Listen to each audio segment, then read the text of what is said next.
हनुमान जी स्वामी की जय। बजरंगबली की जय। मंगलवार व्रत कथा। व्यास जी बोले, एक समय ऋषि मुनियों को तपोभूमि परम पावन नैमिषारण्य तीर्थ में भूमंडल पर 88,000 सैनिक आदि ऋषि एकत्र हुए। उन्होंने श्री सूत जी से पूछा, हे महामुने, आपने अनेक पुराणों की दिव्य तथा दुर्लभ कथाएं हमें सुनाई है। अब कृपा करके काल काल की अल्प आयु भोगी मानव जाति के हित साधन के लिए सरल, प्रभावशाली एवं तत्काल फल देने वाले व्रत की कथा सुनाइए, जिससे अकाल मृत्यु, दरिद्रता, रोग, सर्प भय, शोक, अपवित्रता तथा अज्ञान आदि दूर होकर भगवत भक्ति, धार्मिक एकाग्रता तथा पवित्रता प्राप्त होकर मन को शांत मिले। ऋषि मुनियों की उत्सुकता देखकर सूत जी बोले, हे मुनियों, आप सबने अत्यंत मनोरथ लोक हितकारी प्रश्न पूछा है। इससे पूर्व यही प्रश्न एक बार धर्मराज के अवतार श्री युधिष्ठिर ने कहा, हे प्रभो, आपके सत्संग लाभ के फलस्वरूप मुझे अनेकों व्रत कथाएं तथा धर्म के पावन स्वरूप का ज्ञान प्राप्त हुआ है। अब आप कृपा करके मनुष्यों को पुत्र प्राप्त सहित संपूर्ण कामनाओं को सिद्ध करने वाली कोई ऐसी कथा सुनाइए जो कलिकाल में मानव जाति के लिए लाभ तथा अल्प श्रम वाली हो। भगवान श्री कृष्ण ने युधिष्ठिर से कहा, हे राजन, आपकी जिज्ञासा को शांत करने के लिए मैं एक अत्यंत प्राचीन ऐतिहासिक कथा कहता हूँ। उसे पूर्व एकाग्रता के साथ सुनो। कुंदनपुर नामक एक नगर था। उसमें नंदा नाम का एक निर्धन ब्राह्मण रहता था। उसकी पत्नी का नाम सुनंदा था। उसके दुख का सबसे बड़ा एक कारण निसंतान होना था। ब्राह्मण की पत्नी सुनंदा सरल स्वभावी तथा पतिव्रता थी। वह नियम पूर्वक प्रत्येक मंगलवार के दिन श्री हनुमान जी की कथा का पाठ और पूजन करने के बाद उनको भोग लगाकर स्वयं भोजन किया करती थी। काम की अधिकता से एक मंगलवार को वह हनुमान जी का भोजन न लगा सकी। सायंकाल के समय जब उसे याद आई तो वह अत्यंत दुखी हुई और उसे पश्चाताप भी हुआ कि आज पूजन, व्रत तथा भोग इत्यादि कोई भी नियम पालन नहीं हो सकता। अतएव उसने भी अन्न जल ग्रहण नहीं किया और अब अगले मंगलवार को हनुमान जी का व्रत, पूजन तथा भोग लगाकर ही अन्न जल ग्रहण करूंगी, ऐसा प्रण करके वह दुखी मन से सो गई। वह प्रतिदिन हनुमान जी का स्मरण कर कर भोजन बनाकर पति को खिला देती, पर स्वयं भोजन नहीं करती थी। इस प्रकार उसे 6 दिन व्यतीत कर दिए, किंतु दुर्बल होने के कारण मंगलवार के दिन वह प्रातःकाल ही मूर्छित होकर गिर पड़ी। उसकी इस निष्ठा और भक्ति भाव से प्रसन्न होकर हनुमान जी उसके सम्मुख प्रकट होकर बोले, हे सुनंदे,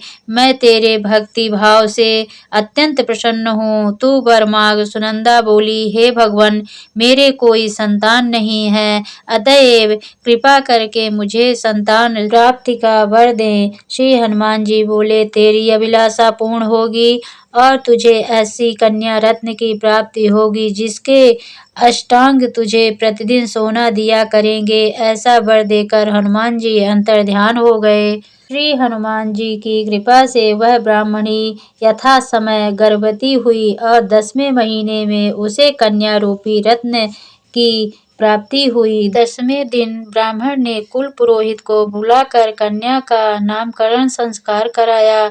पुरोहित ने जन्म, नक्षत्र तथा राशि के अनुसार कन्या का नामकरण स्वर्णा रखा। कन्या के पूर्व जन्म के संस्कार बड़े उत्तम थे और उनसे पहले जन्म में मंगल देव का विधि विधान से व्रत व पूजन किया था।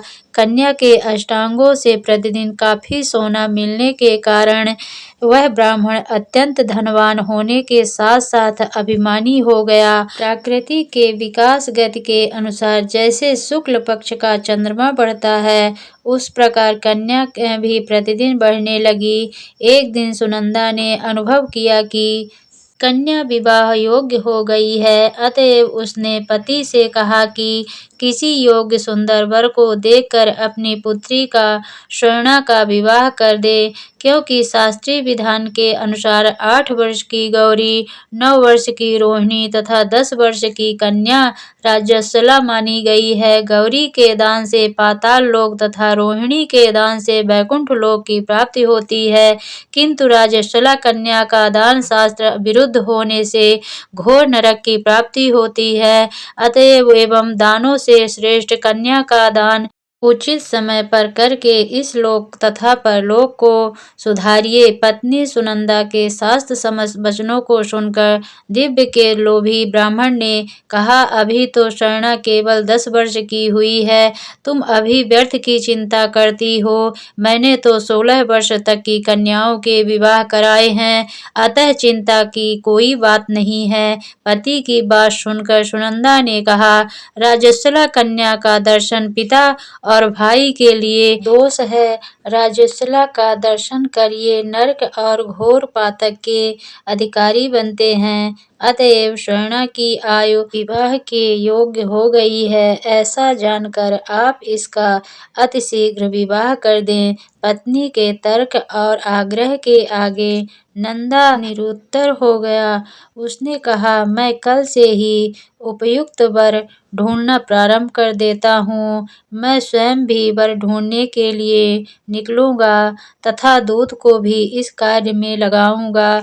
दूसरे दिन ही ब्राह्मण ने अपनी दूत को बुलाकर आज्ञा दी, मेरी कन्या के अनुरूप ही सुंदर वर ढूंढो। अपने स्वामी की आज्ञा प्राप्त कर दूत ने वर ढूंढना प्रारंभ कर दिया। शीघ्र ही उसे एक ब्राह्मण कुमार दक्षिणावर्त में मिल गया। वह सुंदर, योग्य तथा धन धान्य से परिपूर्ण था। दूत ने अपने स्वामी को सूचित किया तो नंदा ने जाकर स्वयं अपने भावी दामाद का निरीक्षण किया। उसे सब प्रकार से योग्य पाकर नंदा संतुष्ट हो गया और शीघ्र ही उसने अपनी सर्वगुण संपन्न कन्या का विवाह उससे करा दिया। कन्यादान में नंदा ने सब प्रकार के धन धान्य दिए। कन्या का विवाह कर पति पत्नी ने अपने को बड़ा ही और सौभाग्यशाली अनुभव किया, किंतु शीघ्र ही नंदा की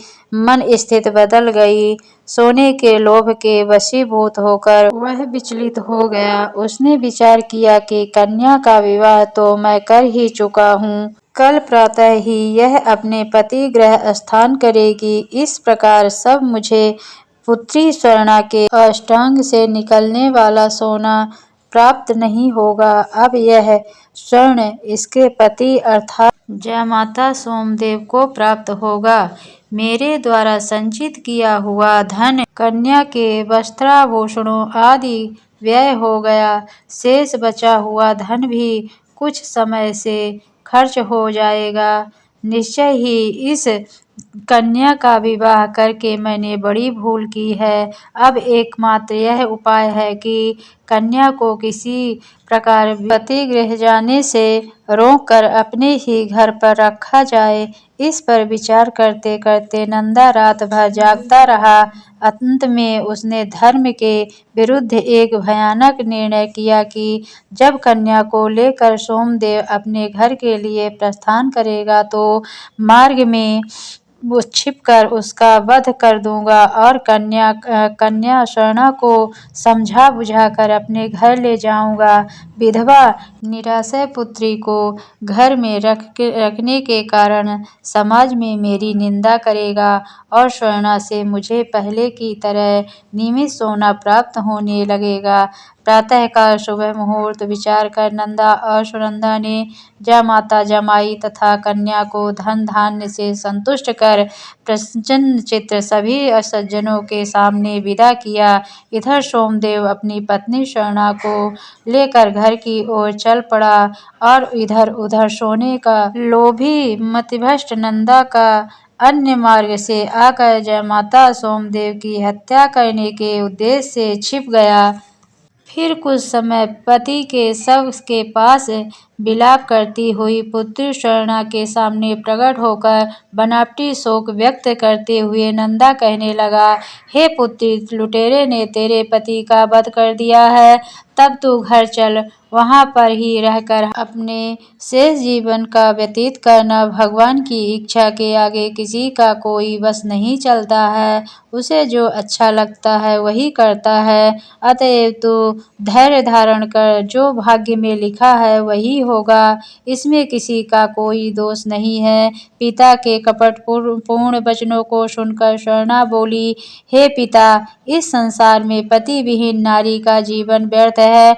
मैं अपने कर्तव्य का पालन करूंगी। माता पिता तथा सास ससुर को यश को बढ़ाने वाले धर्म का पालन करते हुए अपने पति के साथ मैं सती हो जाऊंगी, परंतु लौटकर घर नहीं जाऊंगी। अपनी कन्या का स्वर्णा के वाक्यों को सुनकर ब्राह्मण अत्यंत दुखी हुआ। वह विचार करने लगा कि मैंने व्यर्थ ही इसके पति का वध किया। मेरा धन प्राप्त का अभिष्ट तो सिद्ध होता दिखाई नहीं देता, इसके विपरीत ब्रह्म हत्या के साथ साथ पुत्री के शरीर त्याग का पाप भी मेरे सिर पड़ने वाला है। इस प्रकार विचार कर पश्चाताप और अग्निग्लान वशीभूत होकर नंदा दुखी होकर रोने लगा।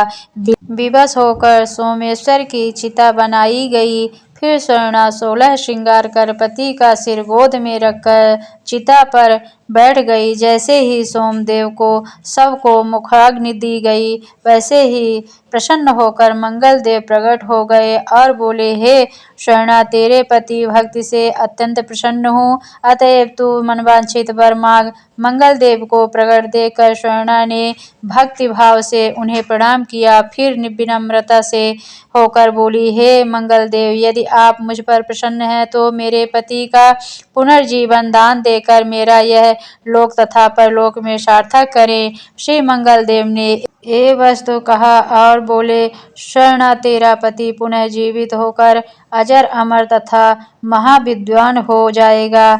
इसके अतिरिक्त तू और भी कुछ मांगना चाहती है तो मांग ले। स्वर्णा बोली, हे मंगल हरने वाले मंगलकारी ग्रहों के स्वामी, यदि आप मुझ पर प्रसन्न हैं तो यह वरदान भी दें कि कृपा करके जो प्राणी मंगलवार के दिन विधि विधान से भक्ति पूर्वक आपका पूजन करे और धूप दीप नैवेद्य लाल फूल पुष्प तथा लाल चंदन अर्पित करेगा, वह सभी प्रकार के सांसारिक दुखों से मुक्त होकर सुखी जीवन व्यतीत करे। रोग शोक ताप स्वजनों का वियोग अग्नि तथा सर्प आदि उसे कदापि न सतावे। मंगलवार का व्रत करने वाली स्त्री कभी विधवा न होकर अटल सौभाग्यवती रहे तथा पुत्र पौत्र से युक्त सुखी जीवन व्यतीत करे। मंगल देव तथास्तु कहकर अंतर्ध्यान हो गए। मंगल देव की कृपा से सोमदेव जीवित हो गया। स्वर्णा अपने पति को पुनः प्राप्त कर अत्यंत प्रसन्न हुई। तत्पश्चात सभी अमंगलों का नाश करने वाले मंगल देव का विधि विधान से पूजन व व्रत का पालन करते हुए पति पत्नी जीवन व्यतीत करने लगे। यहीं पर ये कथा समाप्त होती है। हनुमान जी स्वामी की जय।